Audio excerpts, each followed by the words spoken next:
কড়াইতে বসাই নিলাম। আমি আজকে রান্না করব পটল দিয়ে মাছ দিয়ে। এখন পটলটা কষাই নিতেছি। প্রথমে তেল দিয়ে নিচ্ছি,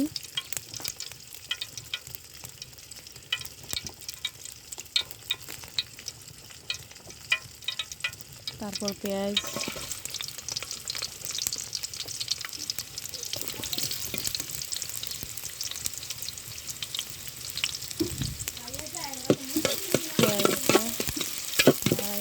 লাল করে লাল হয়ে গেছে। এখন রসুন বাটা দিয়ে দিতেছি। এখানে রসুন বাটা,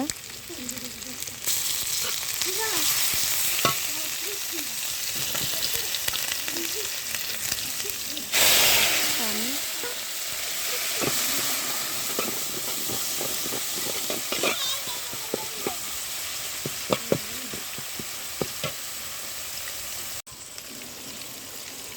এখন দিয়ে নিতেছি হলুদের গুঁড়া,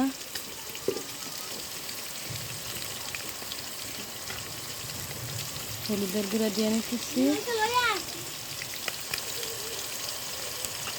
তারপর লবণ,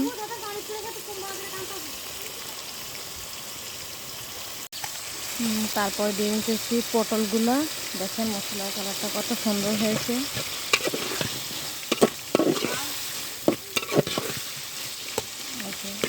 দিয়ে নিলাম। পটলের সাথে টমেটো দিয়ে নিচ্ছি। চাইলে খালি পটলও রান্না করতে পারেন। আমি এখানে পটলের সাথে টমেটো দিয়ে তারপর মাছ দিয়ে রান্না করব। দেখেন কালারটা কত সুন্দর আসছে। আমার পটল দিয়ে মাছ রান্না করা হয়ে গেছে। এখন ধনেপাতা দিয়ে দিতেছি।